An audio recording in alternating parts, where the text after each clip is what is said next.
Así que, y bueno, gracias por estar ahí con nosotros. Así que bueno, siempre es una bendición estar juntos, siempre es tan bueno, es tan, como dice la palabra, es tan bueno, es tan agradable generar estos vínculos de esto corporativo que es el cuerpo de Cristo. Veo que está conectada ahí mi esposita también. Bendiciones para los que no conocen, ahí mi hermosa Soledad. Ella es, yo creo que soy una de las pocas personas que disfruta la soledad y amo la soledad. Así que eso es muy lindo. Así que yo siempre le digo eso a ella porque ella es el sol de mi corazón. Así que te bendigo mucho, amor. Tenemos un percance de que estamos ahí, justo se le ha roto su celular, pero ahí seguramente consiguió alguno con alguno de mis hijos. Así que estamos a través de Meet también, acá tenemos 7, 8 personas también que están por mí, desde Cuba, ahí también desde África, también veo gente ahí de Uruguay. Así que bueno, tenemos, gracias a Dios, una variedad de representantes de diferentes países, pero lo más importante es que tenemos una ciudadanía, que es la que nos une a todos, que es la ciudadanía de este reino, ¿no? De los cielos. Así que no vamos a dar tantas vueltas. Sí quiero saludar a gente que veo que está conectada, seguramente por primera vez. Ya veo tal vez algunos amigos también de nuestro amado profeta que está con nosotros, que él me decía que va a mandar el link a algunas personas, y si él identifica a algunos que él quiera saludar, lo puede, por supuesto, va a depender todo de él. Así que porque veo ahí Ferney, puede ser también, que nos ha mandado Yolanda Martínez, bueno, tenemos Laura también, tenemos, bueno, un montón de gente, Rudy, Celeste, Roxana, Solima puede ser la esposa de Cristian, ¿cierto? No, la hermana, algún familiar.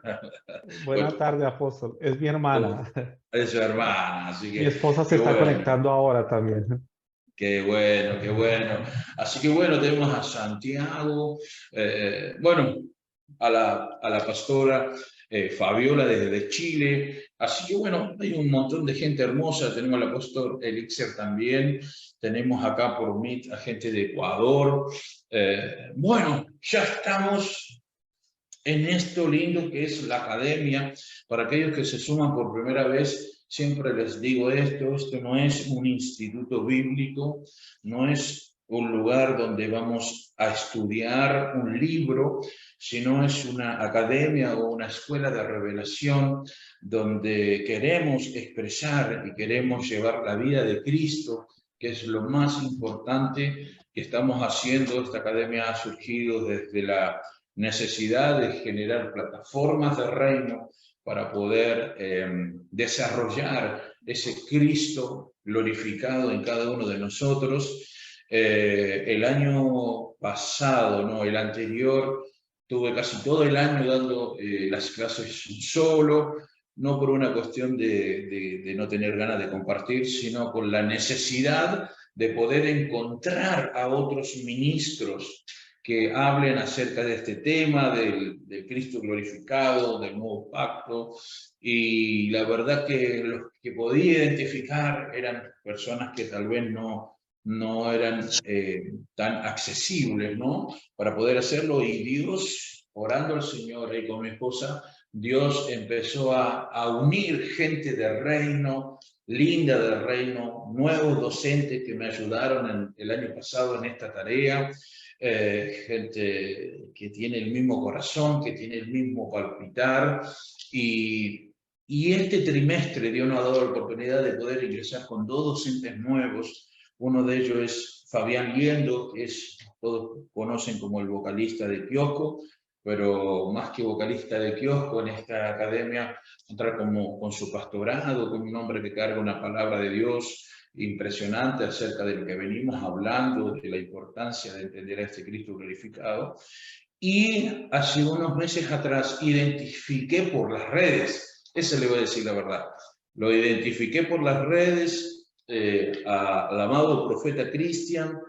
Vi algunas publicaciones que él hacía. Pude ver algunas frases que escribía y ahí me introduje en seguirlo durante un tiempo. Ahora él se está enterando ahora en vivo, ¿no? Seguirlo durante un tiempo porque también tiene que ver con, a veces hay gente que comparte cosas desde el compartir simplemente como información, pero ya me di cuenta que había una formación en cuanto a lo que es esto. Así que no tuve duda de parte del Señor de hablarlo y hace un mes aproximadamente me comuniqué con él, le conté lo de la visión y él accedió muy contento y con mucha disposición para estar con nosotros en la academia, sin conocerme él a mí y yo sin conocerlo a él. Pero hoy pensaba esto, decía, ¿cómo me siento unido con el profeta Cristian? Y esto es lo que durante años se ha hablado de unidad en la iglesia, se ha hablado de que tenemos que estar unidos, pero yo estoy convencido que la unidad verdadera es a través de Cristo y lo que nos une es el mensaje y lo que nos une es la vida de Cristo. Así que siento esa unión, siento esa conexión del reino y es un gusto tenerlo hoy, más allá de sus títulos, a nivel de lo que está ejerciendo, que es un trabajo hermoso, que si él quiere poder expresarlo también, con también otra academia, ¿no? Otro instituto referente a esto, pero lo más importante es que somos ministros competentes de este nuevo pacto y nuestra función es perfeccionar al cuerpo de Cristo. Así que le damos la bienvenida a su casa, a la academia, y es un gusto tenerlo con nosotros, profeta Cristian. Un abrazo grande. Todo suyo. Un abrazo, apóstol Jonathan, saludos para todos. Y como decía el apóstol, pues me contactó por redes.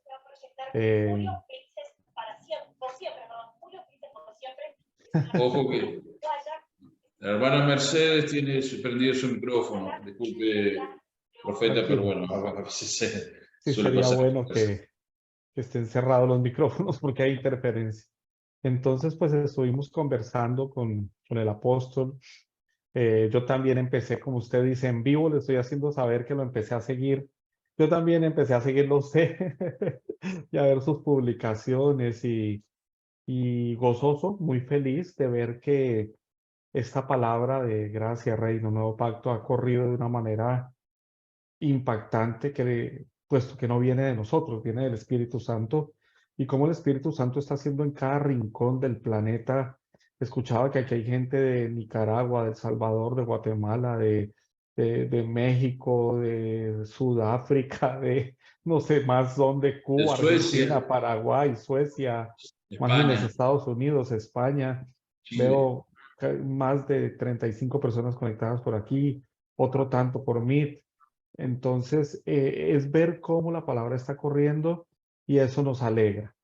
Usted me dijo que si veía a alguien por allí de los invitados los saludara, pues usted mencionaba a Yolanda Martínez. Yolanda Martínez es mi mamá. Y usted decía de Solima Lindo, ella es mi hermana. Ya se conectó mi esposa es Marta Garzón.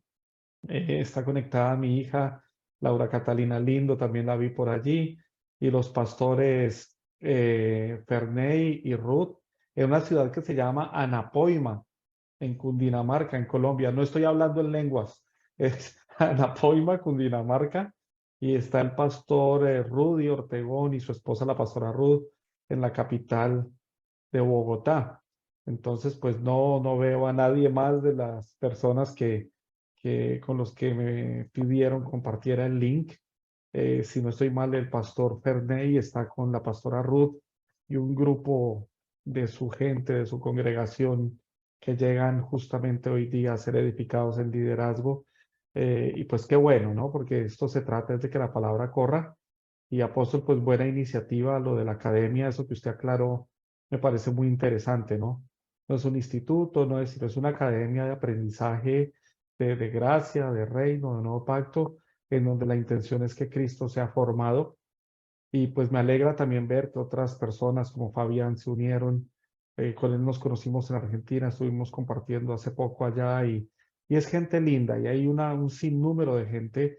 Como usted decía, pues yo participo activamente también en otra, esta sí ya es una universidad formalmente registrada en Estados Unidos que se llama Rema University.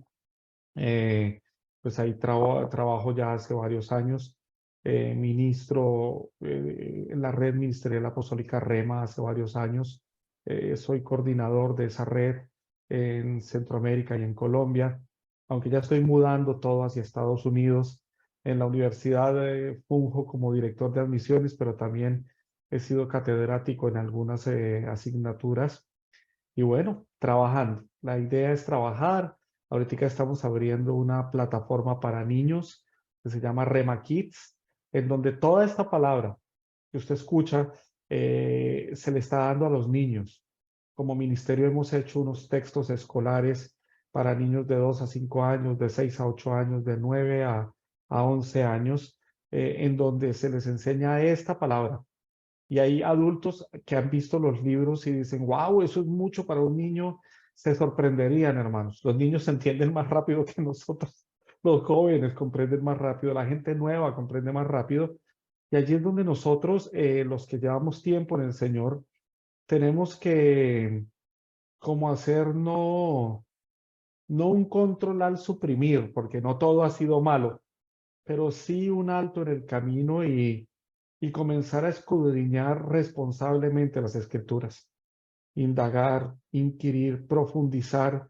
Lastimosamente, la mayoría, porque seguramente no es el caso de todos aquí, pero la mayoría vinimos a Cristo de una manera en que era la reunión de alabanza, la reunión de oración, la reunión de mujeres, la reunión de hombres, en muchas más activismo que en otras, y en donde se nos enseñó con mucha dedicación y con mucho amor a buscar de Dios con buena intención, agradar a Dios con buena intención, pero no salimos del querer buscarlo y estar siempre insatisfechos al no encontrarlo o al necesitar algo más de Él. Quizás pensar que estábamos complaciéndolo sin tener la claridad de que ya se complació en su Hijo y por ende pues en nosotros como su cuerpo.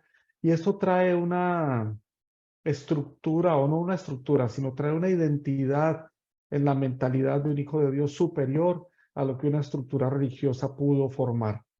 Por eso quizás el título de esta asignatura, que es de Jesús de Nazaret a Cristo, el solo título a muchos ya les pudo estar haciendo pensar cosas. ¿Cómo así? Es que se transformó, se cambió el nombre, fue al registro y cambió la cédula o la identidad. ¿Qué fue lo que pasó? ¿Qué es lo que nos quieren decir?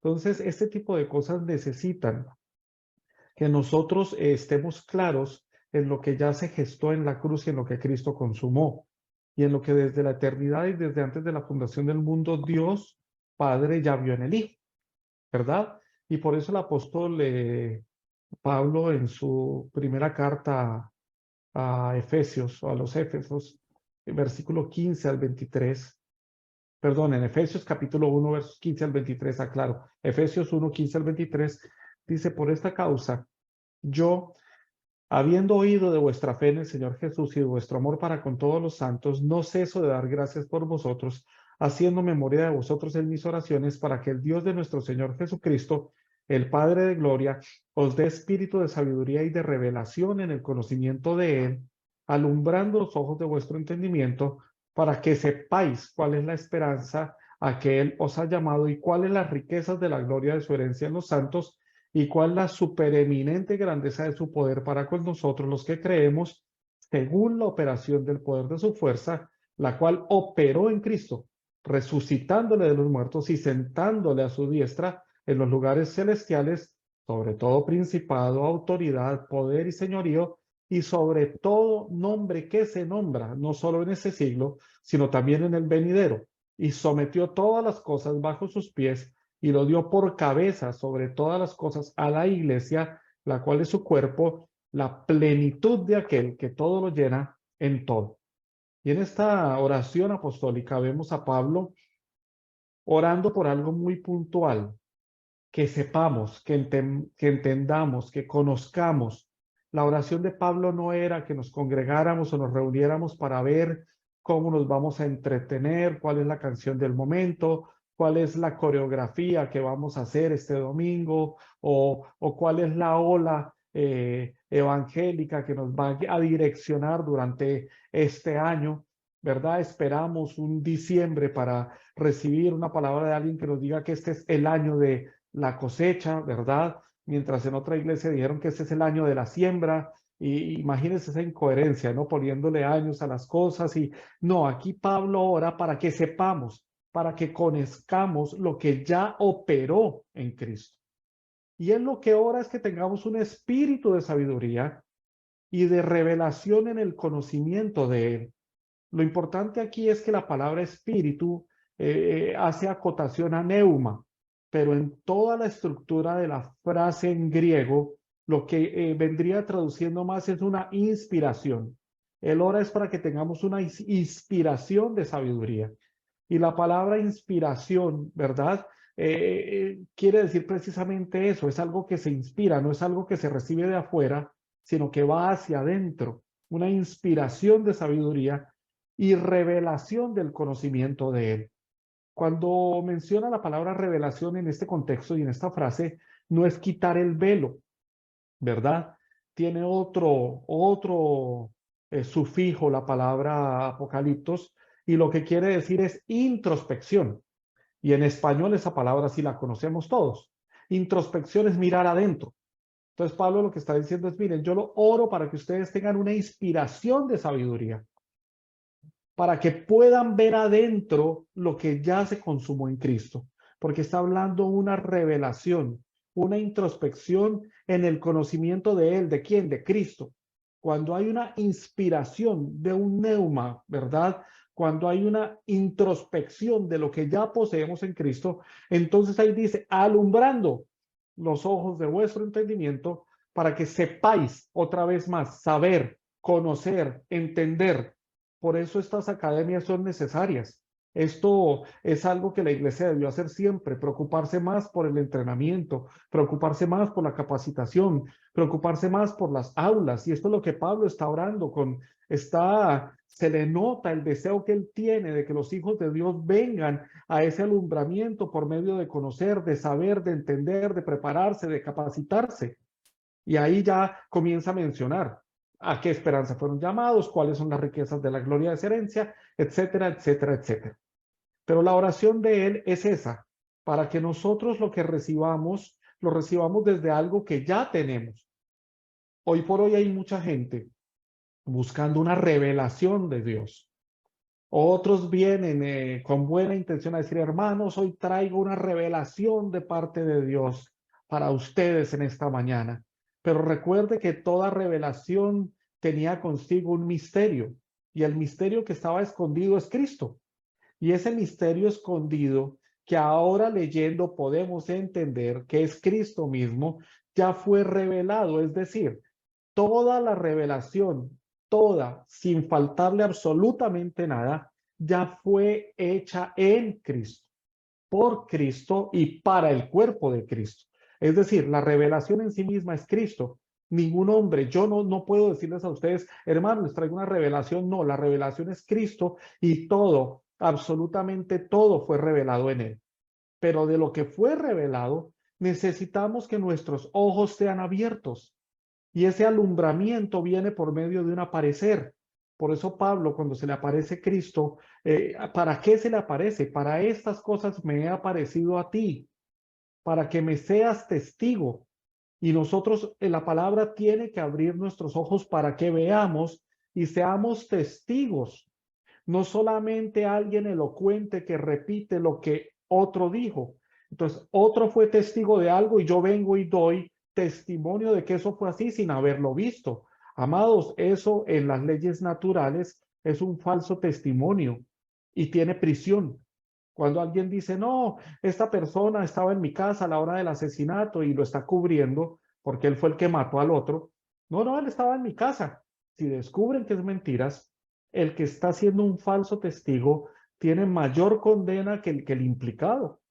Y nosotros muchas veces estamos como falsos testigos repitiendo lo de Cristo que se le apareció a otro sin nosotros tener esa parousia, ese aparecer, ese alumbramiento. Y esa parousia, ese aparecer, ese alumbramiento viene única y exclusivamente por indagar, saber y conocer las profundidades de lo que ya en Cristo fue revelado. Pero note que siempre he utilizado la palabra Cristo, la palabra Cristo. Con esto de la transición de Jesús de Nazaret a Cristo de la gloria, la idea no es causar polémica. Eso es, mire, es lo más de sencillo. Jesús de Nazaret es como ahorita el apóstol estaba diciendo y les está saludando María de Nicaragua y les está saludando Juanita de Costa Rica y les está saludando Cristian de Colombia. Entonces también estaba Jesús de Nazaret. ¿Verdad? Cuando se hablaba de Jesús de Nazaret, era ese Jesús terrenal, ese Jesús que era hijo de José y María, ese Jesús que era hijo de un carpintero, no que hacía butaquitas y mesas para sobrevivir, no. José venía de una estirpe real y él era un carpintero astillero, él hacía barcos, eso como hoy día hacer carros, era un tipo con plata. No por nada Jesús vestía de lino fino, o sea, no nos engañemos. Entonces, cuando hacía énfasis a Jesús de Nazaret, era a ese Jesús, al Jesús terrenal, al Jesús que tenía un cuerpo, ¿verdad? Pero ese cuerpo de Jesús de Nazaret no era Cristo, sino contenía a Cristo. Y usted va a decir, no, pero ¿qué pasó? ¿En qué herejía estamos? ¿Qué estamos hablando? Es exactamente lo que pasa hoy día con nosotros. Jonathan no es Cristo. Mercedes no es Cristo, María no es Cristo, Julio no es Cristo, Cristian no es Cristo. Contenemos a Cristo, Cristo habita en nosotros y todos somos uno en él, puesto que somos su cuerpo. De la misma manera, ese cuerpo, ese Jesús de Nazaret, contenía a Cristo. Marcos, capítulo 1, versos 9 al 11, dice que en aquellos días aconteció que Jesús vino de Nazaret. ¿De dónde venía? De Nazaret. ¿De dónde era? De verdad, era Jesús de Nazaret. Y fue bautizado por Juan en el Jordán. Y luego, cuando subía del agua, vio abrirse los cielos y al Espíritu como paloma que descendía sobre él. Y vino una voz de los cielos que decía, tú eres mi Hijo amado, en ti tengo complacencia. Aquí voy a hacer un paréntesis. ¿En quién se complace el Padre? Usted puede responderlo allí, respóndalo en el chat. ¿En quién se complace el Padre? En el Hijo. Y solamente el Hijo lo puede complacer. Cuando nosotros hacemos obras desde nuestra humanidad para complacerlo a Él, tendríamos que revisar si de verdad estamos haciendo algo por complacerlo a Él o por darnos a conocer nosotros. Nada puede complacer más al Padre que lo que ya se complació en el Hijo. En ti tengo complacencia. Ahora, aquí hay algo glorioso. En ese misterio que antes estaba escondido, que ahora es Cristo en vosotros, esperanza de gloria, ese mismo Cristo vino como cabeza para poseer o para estar con su cuerpo. Y cuando estas manos son de Cristian, ¿verdad? Y esta cabeza, ¿verdad? Y estos hombros, eso es de Cristian, pero la cabeza también. Si Cristo se llama cabeza y a nosotros nos llama cuerpo de esa cabeza, es porque nos hizo uno con Él y uno en Él. Entonces, si el Padre ya se complació en el Hijo y el Padre nos vio en el Hijo desde antes de la fundación del mundo, el Padre ya está complacido con su cuerpo, está complacido con su iglesia, está complacido con lo que consumó en la cruz por medio de su Hijo. Absolutamente nada de lo que hagamos tú y yo terrenalmente lo va a complacer más de lo que ya lo complació el Hijo. Nada de lo que hacemos lo hacemos para complacerlo. Lo que hacemos lo hacemos porque lo amamos. Lo que hacemos lo hacemos porque tenemos su naturaleza. Lo que hacemos lo hacemos porque es normal. A veces estamos, ay hermano, lo sobrenatural de Dios. Pero si nosotros decimos que tú y yo tenemos la naturaleza del Padre, lo que Dios hace es mi naturaleza. Para mí no es sobrenatural, para los de afuera sí, pero para ti y para mí lo que Dios hace es natural. Tenemos su naturaleza, tenemos su genética, tenemos su esencia, somos uno con Él y uno en Él. Entonces no estamos aquí para buscar complacer a ese Jesús de Nazaret, sino fuimos hechos para su gloria y para que el propósito eterno, es la intención del Padre, dar a conocer a su Hijo por medio de la iglesia, sea cumplido, puesto que en nosotros eso ya vino. Cristo en vosotros, esperanza de gloria. Y Él reconcilió al mundo juntamente con Cristo, pero nos entregó a nosotros el ministerio de la reconciliación de todas las cosas. Entonces ya Él se complació en lo que Cristo hizo. Lo que tú y yo hacemos en esta tierra, insisto, no es para complacerlo, sino porque es nuestra naturaleza. Usted ora mucho, normal. Usted es alguien que es generoso con sus finanzas, normal. Deje de hacer alboroto porque hace lo que le toca hacer. Y no porque le toca, sino porque está en su naturaleza. Ahora, Mateo 16, 13 al 17 dice, viniendo Jesús a la región de Cesarea de Filipo, preguntó a sus discípulos diciendo, ¿quién dicen los hombres que es el Hijo del Hombre? Ellos dijeron, unos Juan el Bautista, otros Elías y otros Jeremías o alguno de los profetas. Él les dijo, ¿y vosotros quién decís que soy yo? Y respondiendo Simón Pedro dijo, tú eres el Cristo, el Hijo del Dios viviente. Entonces le respondió Jesús, mire la respuesta de Jesús. Bienaventurado eres, Simón, hijo de Jonás, porque no te lo reveló ni carne ni sangre, sino mi Padre que está en los cielos. ¿Qué le fue revelado a Pedro? Que Cristo estaba en Jesús, porque eso le dice que tú eres el Cristo, el Hijo de Dios. Él les pregunta, ¿qué dicen? ¿Qué dicen los hombres que es el Hijo del Hombre? Y utiliza una frase muy conocida por los judíos, que es la frase hijo de hombre. Jesús se llamó a sí mismo hijo del hombre 88 veces en el Nuevo Testamento. ¿Y por qué utilizaba ese hijo del hombre? Es una referencia, si ustedes miran en Daniel capítulo 7, versos 13 al 14, dice, miraba yo en la visión de la noche y aquí con las nubes del cielo venía uno como hijo de hombre que vino hasta el anciano de días, etcétera, etcétera, etcétera. La descripción del Hijo del Hombre era un título mesiánico que los judíos y los antiguos conocían del que iba a devenir. Por eso Jesús a sí mismo se llamaba, recuerden que él estaba en una transición. Él no estaba ni con colombianos, ni con argentinos, ni con gentiles, estaba con puros judíos en transición. Entonces él hacía referencia a lo que ellos entendían. ¿Quién dice ellos que es el Hijo del Hombre? Otra hijo del hombre también es porque verdaderamente Jesús era hijo de un ser humano en esta tierra. Jesús de Nazaret como tal, aunque fue 100% Dios, también fue 100% hombre, ese cuerpo que contenía a Cristo. Entonces por eso les dice, ¿qué dicen de mí, del Hijo del Hombre? Pero el único que le atinó allí fue Pedro. ¿Y por qué le atinó? Porque le fue revelado. ¿Y qué le fue revelado? Que era el Cristo. A ver, ¿dónde íbamos? De Nazaret, les decía en el inicio, Jesús de Nazaret, de un lugar terrenal, diferente al Cristo de la gloria, que es de un lugar espiritual. El Nazareno no resucitó, fue Cristo quien lo hizo, porque es eterno. Y aquí tendríamos que evaluar algo muy profundo y para la cual necesitaríamos otra clase apóstol. Porque si Cristo es eterno, Cristo jamás murió.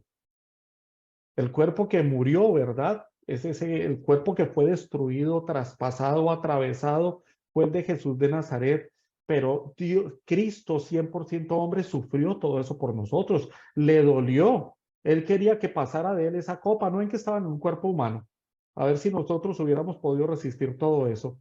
Pero una vez es atravesado y muerto ese cuerpo, el Cristo de la gloria trajo cautiva la cautividad, ¿verdad? Al tercer día se manifestó otra vez lo que siempre fue él. Mire, Hechos capítulo 18, verso 5 dice, y cuando Silas y Timoteo vinieron de Macedonia, Pablo estaba entregado por entero a la predicación de la palabra, testificando a los judíos que Jesús era el Cristo. Hechos 19:4, dijo Pablo, Juan bautizó con bautismo de arrepentimiento, diciendo al pueblo que creyesen en aquel que vendría después de él. Esto es, en Jesús, el Cristo. Primera de Juan, capítulo 2, verso 22. ¿Quién es el mentiroso sino el que niega que Jesús es el Cristo? Este es anticristo, el que niega al Padre y al Hijo. Un paréntesis allí que esto es fuerte. A veces pensamos que el anticristo es un un papa que va a venir o que es un gobernante mundial o puede que vaya a haber ciertas cosas apocalípticas, pero en este aquí y en este ahora hay anticristos. ¿Y quiénes son los anticristos? Los que niegan a Cristo, los que niegan que Jesús es el Cristo, el que niega al Padre, el que niega al Hijo. Hay muchas sectas y muchas religiones que niegan que Cristo es Dios. Esos son anticristos. Pero ese es otro tema, mi apóstol. Primera de Juan capítulo 5, verso 1 dice, todo aquel que cree que Jesús el Cristo es nacido de Dios, y todo aquel que ama al que engendró, ama también al que ha sido engendrado por él. Noten algo, puntualmente la palabra o la frase Jesús de Nazaret, así, porque Jesús Nazareno o Jesús vino de allá de Nazaret, o, está algunas veces, pero el título Jesús de Nazaret solamente está 4 veces en toda la Biblia. 2 es la transición de Saulo a Pablo. Cuando a Saulo se le aparece el Señor, cuando le hace esa aparición de por qué me persigues, etcétera, etcétera, ¿quién eres tú? Yo soy Jesús de Nazaret. Ahí se le estaba presentando como diciéndole mucho gusto, Cristian de Colombia o Cristian de Bogotá o de Buenos Aires, ¿verdad? Yo soy, y se le presentó así porque Pablo, cuando era Saulo, sabía que perseguía a un nazareno.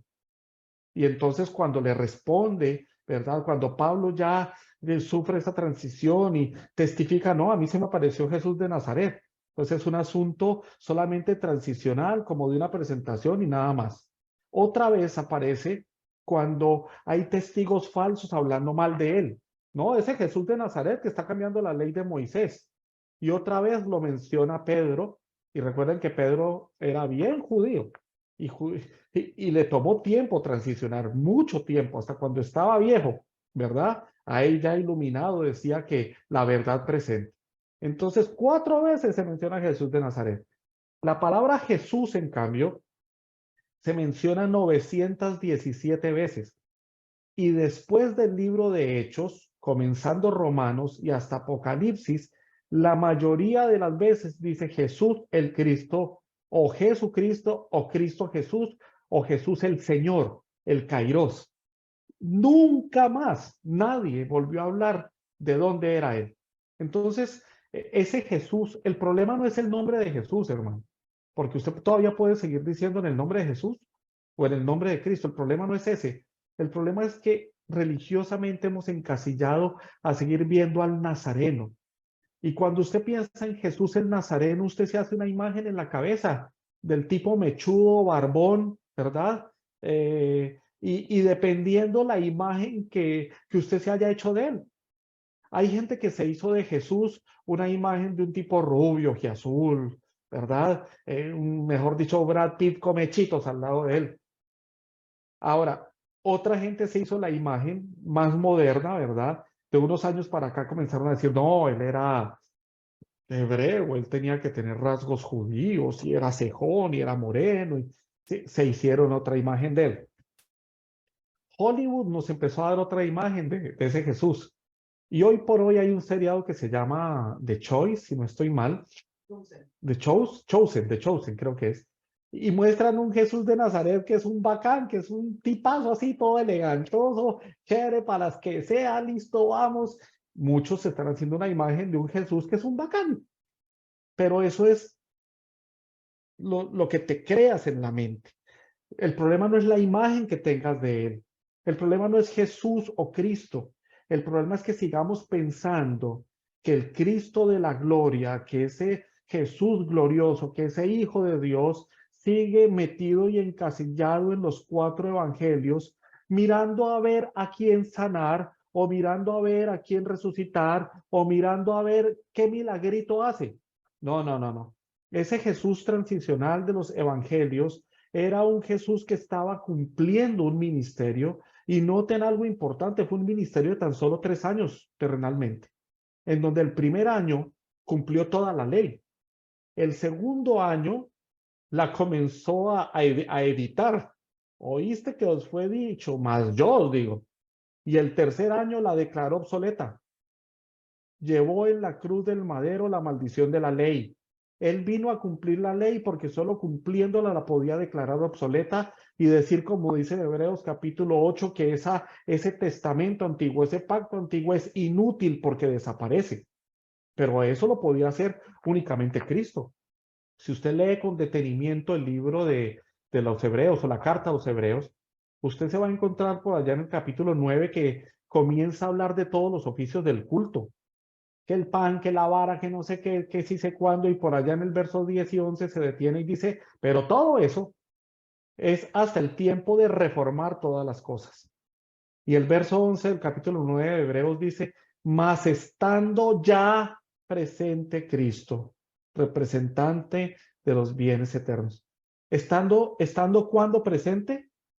Mañana, estando presente cuando vengan las nubes, estando presente cuando tú recibas una imposición de manos y te caigas al piso, no, estando ya presente Cristo, note algo, hasta el tiempo de reformar todas las cosas, más estando ya presente Cristo. ¿Qué quiere decir eso? Hay una condición allí. Todo esto hasta que, pero ya se cumplió, estando ya presente Cristo. Amados hermanos, abramos los ojos. Hasta el tiempo de reformar todas las cosas ya ocurrió y el único reformador es Cristo. Hoy día hemos cometido el error de llamarnos nosotros reformadores. No, nosotros somos reformadores. Estamos trayendo una reforma. ¿En serio? La reforma ya estuvo y ya la consumó Cristo. Nosotros sencillamente somos gente que anuncia las buenas nuevas de salvación para reconciliar todas las cosas con el Padre, puesto que ese es nuestro llamado. No venimos aquí a reformar nada. ¿O cuántos de ustedes han muerto en la cruz? Que juntamente con él resucitados y juntamente con él crucificados, no te hizo a ti el Redentor. El que reformó todo fue Cristo y nos dio a nosotros inteligencia, sabiduría espiritual, nos dio su mente y la habilidad de indagar la palabra para entender aquello que ya fue reformado y sobre aquello edificar. Entonces, tuvo que cumplirse un proceso. Ese Jesús de Nazaret, o que vivía en Nazaret, o que vino de Nazaret, vino a esta tierra y se tuvo que encarnar. Juan capítulo 1, en el principio era el verbo, y el verbo era con Dios, y el verbo era Dios. Pero el verso 14 dice, y aquel verbo fue hecho carne, y habitó entre nosotros, y vimos su gloria como del unigénito del Padre, lleno de gracia y de verdad. Esa es otra temática. La gracia de Dios, si tuviéramos que definirla muy rápido, la gracia es Cristo. Él vino lleno de gracia. La gracia no es 5 puntos en el Facebook de un reformador, ¿no? Ahí en el muro. La gracia no es un catálogo o de los wesleyanos o de los, ¿verdad? O de, se me fueron ahorita las otras corrientes de pensamiento. No, no, no. La gracia es una persona y es Cristo. Y aquel verbo fue hecho carne y habitó entre nosotros y vimos su gloria, gloria como del unigénito del Padre, lleno de gracia y de verdad.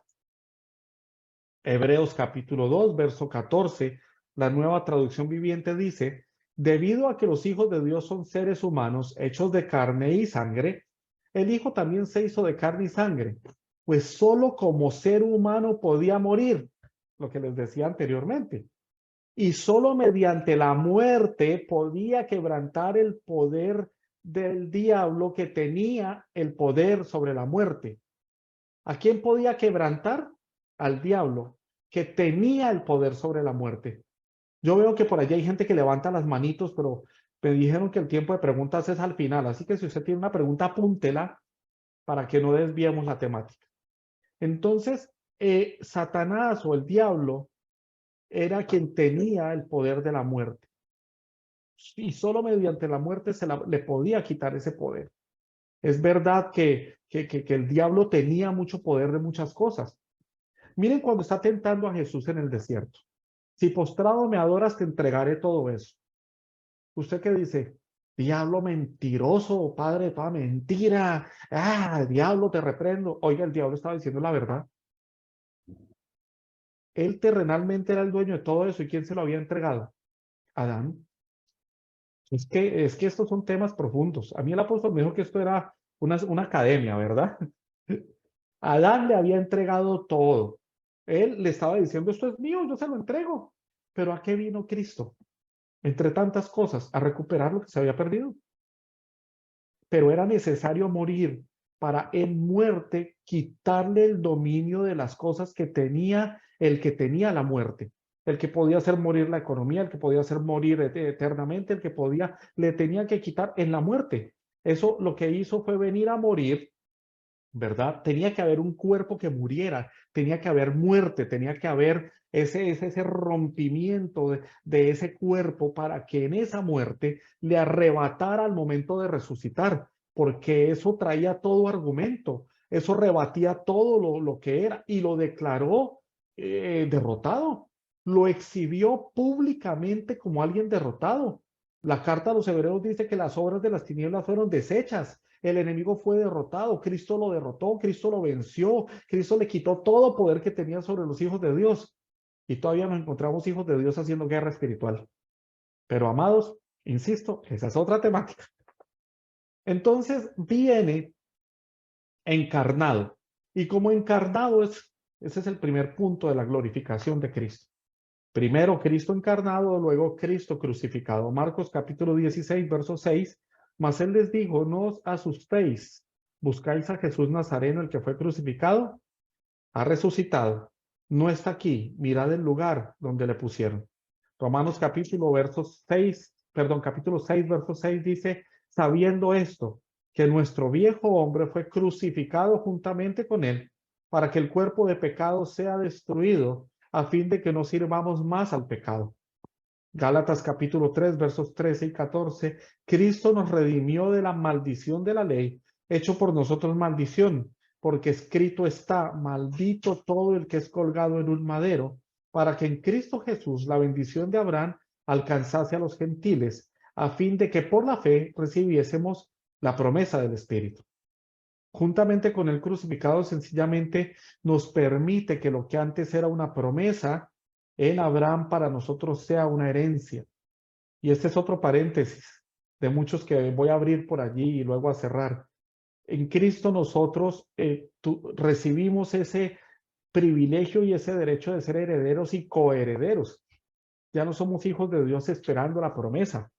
Ya a nosotros nos enseñaron tanto a pensar en las promesas.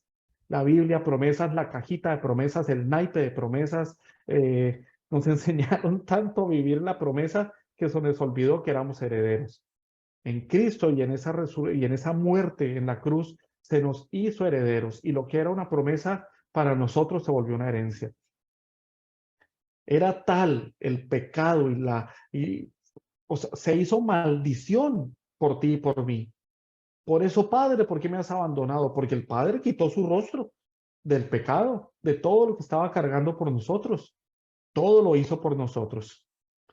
Entonces, después de que fue crucificado, muere, pero resucita. Y allí es donde vamos a analizar algo interesante. Cristo resucitado. No coloqué sino 3 versículos porque el tiempo no me va a permitir más. Hechos capítulo 2, verso 32 dice, a este Jesús resucitó Dios, de lo cual todos nosotros somos testigos. La palabra resucitó en griego aquí es anistemi, que quiere decir levantó o paró. No otra palabra griega que dice sacó de la muerte, sino a este Jesús resucitó Dios, de lo cual todos nosotros somos testigos. Levantó, paró, anistemi. En Juan capítulo 2, verso 22 dice, por tanto, cuando resucitó de entre los muertos, sus discípulos se acordaron que había dicho esto y creyeron la escritura y la palabra que Jesús había dicho. Aquí la palabra resucitó es egeiro, que es levantarse de un sueño. Pero miren Efesios capítulo 2, verso 6, cuando habla de nosotros, de ti y de mí. Efesios 2, 6 dice, y juntamente con él nos resucitó, y asimismo nos hizo sentar en los lugares celestiales con Cristo Jesús. Aquí está hablando de que nos resucitó a nosotros, y aquí la palabra griega es, sungeiro, sungeiro, que quiere decir revivir, levantar, sacar de la muerte.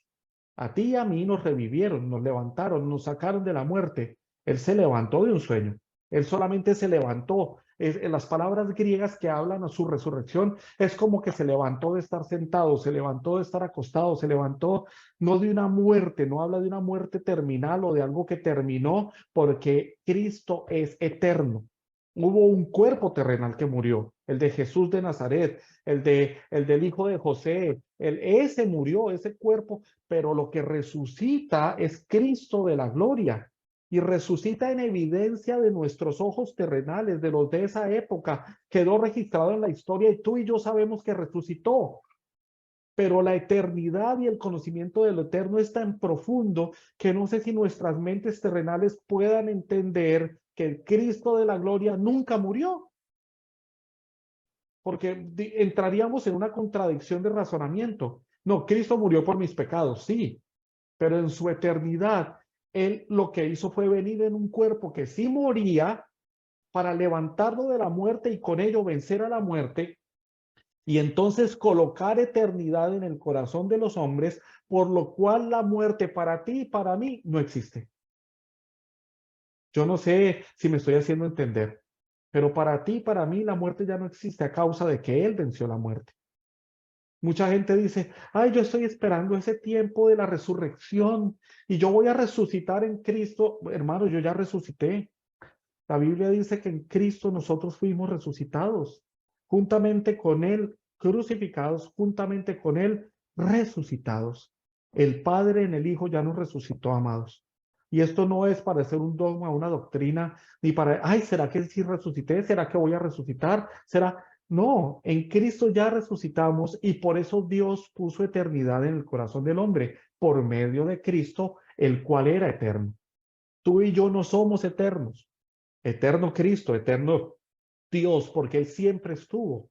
Pero después de esa manifestación gloriosa de Cristo en la cruz, se nos entregó eternidad a nosotros de parte del Eterno. Vamos bien. Después de esto, entonces Cristo ascendido. Hechos capítulo 1, versos 10 y 11 dice, y estando ellos con los ojos puestos en el cielo, entre tanto que Él se iba, he aquí se pusieron junto a ellos dos varones con vestiduras blancas, los cuales también les dijeron, varones galileos, ¿por qué estáis mirando al cielo? Este mismo Jesús, que ha sido tomado de vosotros al cielo, así vendrá como le habéis visto ir al cielo. Cristo entronado. Hechos capítulo 12, verso 2. Puestos los ojos en Jesús, el autor y consumador de la fe, el cual por el gozo puesto delante de él sufrió la cruz, menospreciando el oprobio y se sentó a la diestra del trono de Dios. Pero mire lo que dice Efesios capítulo 2, verso 6.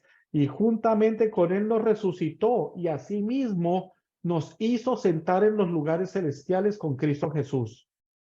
El que resucitó, nos resucitó, y el que se entronó, nos entronó. Y esto tiene que ser un motivo de gozo, de alegría para nosotros. Eso tiene que colocar en nosotros una mentalidad diferente, así como un sentido de responsabilidad por todo lo que nos fue entregado, amados. Él nos resucita y Él nos entrona, nos coloca en ese mismo trono con Él, nos resucita juntamente con Él, nos hace uno con Él. Y allí este Hebreos 12:2, donde dice, puesto los ojos en Jesús, el autor y consumador de la fe, es tremendo porque allí está hablando de un tema que nosotros hemos menospreciado, la fe. Hebreos 11:1 dice, la fe es la certeza de lo que se espera, la convicción de lo que no se ve. Y hemos pensado que la fe de nosotros es una fe que espera. Es una fe que, sí, hombre, vamos a esperar. No. La palabra certeza en griego es sustancia. La fe es la sustancia que se espera, la convicción de lo que no se ve. El verso 2 dice en el griego, porque por ese tipo de fe los antiguos dieron buen testimonio. O sea, por la fe que esperaba, los antiguos dieron un buen testimonio. Pero nosotros, el verso 3 dice diferente. Ahí dice diferente. Nosotros, para nosotros la fe conoce. Por la fe entendemos haber sido hecho todo el universo. Ahí ya está hablando de tu fe y la mía, la fe que entiende, la fe que conoce, no la fe que esperaba. Porque si usted lee con atención Hebreos 11 y eso que les quede de tarea, usted va a ver que hay una lista de antiguos. por la fe este, por la fe aquel, por la fe este, por la fe, por la fe, por la fe, por la fe, ¿verdad? Pero luego el verso 13 dice que todos ellos se murieron sin recibir lo prometido, pero dieron buen testimonio. ¿Por qué, hermanos? Porque lo prometido, lo que ellos saludaban y veían de lejos, no era para ellos. El verso 39 y 40 vuelve y dice que todos ellos se murieron sin recibir lo prometido. A muchos les debe parecer cruel, habiendo para nosotros algo mejor. Habiendo para nosotros algo mejor. La palabra allí utilizada es proveyendo Dios o proveyéndose Dios algo mejor. En su Reina Valera usted va a ver que dice proveyendo Dios algo mejor para nosotros, pero la palabra griega es proveyéndose Dios algo mejor para nosotros. Es un cumplimiento de lo que proféticamente le dijo Abraham a su hijo cuando lo iba a matar. El hijo le dice, bueno, ahí está la leña, está el cuchillo, está ahí, y el sacrificio. ¿Seré yo? ¿Será que me figuró a mí? ¿Y qué le responde Abraham a su hijo? Tranquilo, hijo, Dios, mucha gente dice, proveerá. Y esa es como la excusa de muchos para no hacer nada. Ay, pastor, no tengo trabajo, pastor, me echaron, pastor, no tengo para arriba. Hermano, oremos, Dios proveerá. No, no, no. Lea ya en Génesis otra tarea, investigue. Dice, Dios se proveerá. Dios se proveerá de sacrificio. Porque Dios no necesita absolutamente nada de nosotros, nada para hacer lo que ya hizo. Él se proveyó de sacrificio, proveyéndose Dios algo mejor. Quiere decir que Dios pactó consigo mismo a su Hijo, tomó a su Hijo, a su amado, a su unigénito, y lo pactó consigo mismo, con un pacto de sangre, porque sin derramamiento de sangre no hay remisión de pecados. Tomó a su Hijo. Y técnicamente, pues así se oye, lo sacrificó, lo mató, lo puso como propiciación, no el pedazo de res o el pedazo de oveja o el pedazo de palomas que se ponían encima de una parrilla para limpiar los pecados por un año. Esos animalitos limpiaban los pecados de una nación y del sacerdote que ofrecía el sacrificio por un año, pero Jesucristo el Señor es el Cordero que no limpió, sino que quitó el pecado del mundo. Él no lo limpió, no es una sangre detergente, no. Él quitó el pecado del mundo. Y se pone como propiciación, proveyéndose. Hermano, trae tu pacto para que Dios te dé carro, trae tu pacto para que Dios te dé casa, trae tu pacto para que el desgraciado de tu marido deje de ser un borracho. Y usted da su pacto y el desgraciado de su marido es un borracho que le roba su casa y le roba su carro. Porque aquí no se trata de lo que usted pacte con él para que quizás tal vez Dios le dé. Deje de pensar que chantajeando a Dios o pagándole un favor a Dios, Dios va a hacer algo por usted. Él ya se proveyó a sí mismo de sacrificio, a su hijo, proveyéndose Dios algo mejor. ¿Para quién? ¿Para los antiguos? No, para nosotros. Por eso luego dice, por tanto, teniendo en derredor nuestro, Hebreos 12:1, tan grande nube de testigos. El griego dice, por eso nosotros teniendo por testigos a los antiguos, quitemos de todo el peso del pecado que nos asedia y corramos con paciencia la carrera, puesto los ojos en Jesús, el autor y el consumador de la fe. Antes de que Cristo consumara todo en la cruz, era vete, tu fe te ha salvado, tu fe te ha sanado, tu fe te ha limpiado, pero en Cristo ya no es tu fe la que te sana, tu fe la que te limpia o tu fe la que te procura un milagro. En Cristo Él es el autor y Él es el consumador de la fe. La fe en ti y en mí no es algo que va a suceder por cuanto yo crea. La fe en ti y en mí, en Cristo, es una naturaleza que corre en nuestro ADN y nuestra genética y se desarrolla en la medida que tú conoces. En la medida que tú disiernes, que conoces, que aprendes, que profundizas, que investigas, que te metes en las riquezas de la gracia, entonces tu conocimiento te va a hacer permitir disfrutar de todo lo que en la fe ya posees. Dios, amado hermano, no va a hacer absolutamente nada ni por tu crisis ni por tu necesidad, porque ya lo hizo todo en Cristo en la eternidad. Ahí puedes tú decir, Señor, no es en mi crisis y en mi necesidad, sino fue en Cristo en la eternidad. Ya lo hizo todo. Y el que entregó a su propio Hijo ya nos entregó juntamente con Él todas las cosas. Entonces, ese Cristo entronado luego se vuelve un Cristo impartido. Con Cristo estoy juntamente crucificado y ya no vivo yo, mas vive Cristo en mí, me fue impartido. Ese Cristo que se encarnó, ese Cristo que se crucificó, que se resucitó, ese Cristo que se entronó, ahora nos fue impartido. Ahora vive Cristo en mí y lo que ahora vivo en la carne, lo vivo en la mucha fe que yo tengo y en las muchas oraciones que yo hago. No, lo vivo en la fe del Hijo de Dios, de aquel que lo consumó todo. Oh, aleluya. Allí es cuando tiene que salir un verdadero gloria a Dios por lo que ya ocurrió, el cual me amó y se entregó a sí mismo por mí. Entonces ese Cristo que nos fue impartido tiene que ser un Cristo que tiene que ser formado. Por eso Gálatas 4:19 dice Pablo, hijitos míos, por quienes vuelvo a sufrir dolores de parto hasta que Cristo sea formado en vosotros. Y solo hay una manera, y tan solo una, en que Cristo es formado en nosotros, por medio de exponernos a la palabra. Usted ve esas mujeres que quieren broncearse, ¿no? Van a la playa y se ponen media hora para un lado, media para el otro, media para el otro, y se ponen un aceite ahí que le llaman disque bronceador. El bronceador no es más que un aceite que hace que usted se queme más rápido. Ese bronceo duele, pero no te puedes broncear si no te expones al sol. Hay gente que toma atajos, se mandan a pintar y les dura 8 días. O se meten en una cámara ahí toman atajos, no les dura. Un verdadero bronceado que viene por exposición da un color de piel espectacular, pero es una exposición que créanme que a veces duele. Y Cristo a veces duele cuando se forma en nosotros. Una de las cosas que más duele es cuando se forma y te toca tus huesos teológicos, evangélicos, religiosos, pentecostales, por allá, te toca todas las raíces, te toca todo lo que te enseñaron tus antepasados. Duele, duele.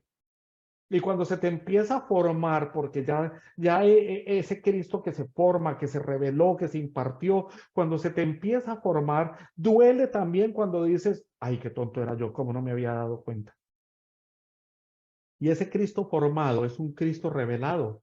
Gálatas capítulo 1, versos 15 al 16 dice, pero cuando agradó a Dios, que me apartó desde el vientre de mi madre y me llamó por su gracia a revelar a su Hijo en mí, para que yo lo predicase entre los gentiles, no consulté enseguida con carne y sangre. ¿Recuerdan que les dije que ya en todo Cristo, que todo en Cristo fue revelado? Pero Dios se agradó en revelarnos a su Hijo en nosotros. Por eso yo les decía que revelación en esa oración apostólica es una introspección, mirar lo que ya fue revelado. Y entonces, luego hay un Cristo manifestado. Tito capítulo 2, verso 11 al 14.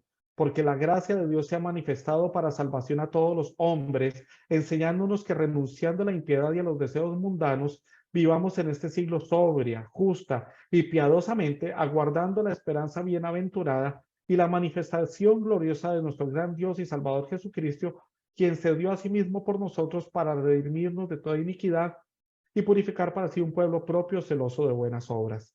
Colosenses capítulo 3, verso 1 al 4 dice, y este verso es hermosísimo, si pues habéis resucitado con Cristo, buscad las cosas de arriba, donde está Cristo sentado a la diestra de Dios. Poned la mira en las cosas de arriba y no en las de la tierra, porque habéis muerto y vuestra vida está escondida con Cristo en Dios. Escuche esto, cuando Cristo, vuestra vida se manifieste, entonces vosotros también seréis manifestados con Él en gloria. ¡Wow! La palabra manifestación es una palabra preciosa. En griego es epífanos. En español la conocemos como epifanía. Es como cuando entrevistan ¿cómo se llama? A estos que modelan y hacen, a un artista. Y le dicen, ay, ¿usted cómo hizo ese cuadro? ¿Cómo hizo esa escultura? No, tuve una epifanía y la traje a realidad. Epífanos es algo que ya se contiene, que ya se tiene, pero hay que traerlo a la realidad. La manifestación de Cristo ya ocurrió, pero por eso Pablo dice, cuando Cristo en vuestra vida se manifieste, lo que está diciendo, eso que ya hay de Cristo en ti, cuando se haga realidad en ti, entonces esa realidad también será contigo en gloria. Muchas veces nos dicen predicando, hermanos, tenemos que manifestar a Cristo. No, hermano, tú y yo no podemos manifestar a Cristo. Es imposible, no podemos. Tenemos es que por medio del conocimiento morir. Solo hay una manera de morir, exponiéndome al conocimiento. Entre más me expongo, más muero yo. Ya no vivo yo, más vive Cristo en mí. Entre menos vivo yo, más vive Él en mí. Y lo que de Él me mata a mí es Cristo manifestándose en mí en esa área. Y luego se manifiesta a través de mí. No es que tú manifiestas a Cristo, Él se manifiesta a través tuyo en lo que tú ya permitiste que Él se manifestara en ti. ¿Me estoy haciendo entender? Entre más te expones al conocimiento de Cristo, eso mata tu yo. Y eso hace que sea en esa área Cristo. Y en lo que ahora es Cristo, y ya no eres tú, es Cristo a través tuyo y no tú con esfuerzo tratando de darlo a conocer a Él. El apóstol Pablo dice que a todo lugar donde nosotros vamos, se note, se huela el perfume del conocimiento de Cristo. No es que, ay, hermano, es que yo oro de 5 de la mañana a 10 de la mañana y huelo a lirios, huelo a Cristo. No, no porque usted huele a flores, huele a Cristo.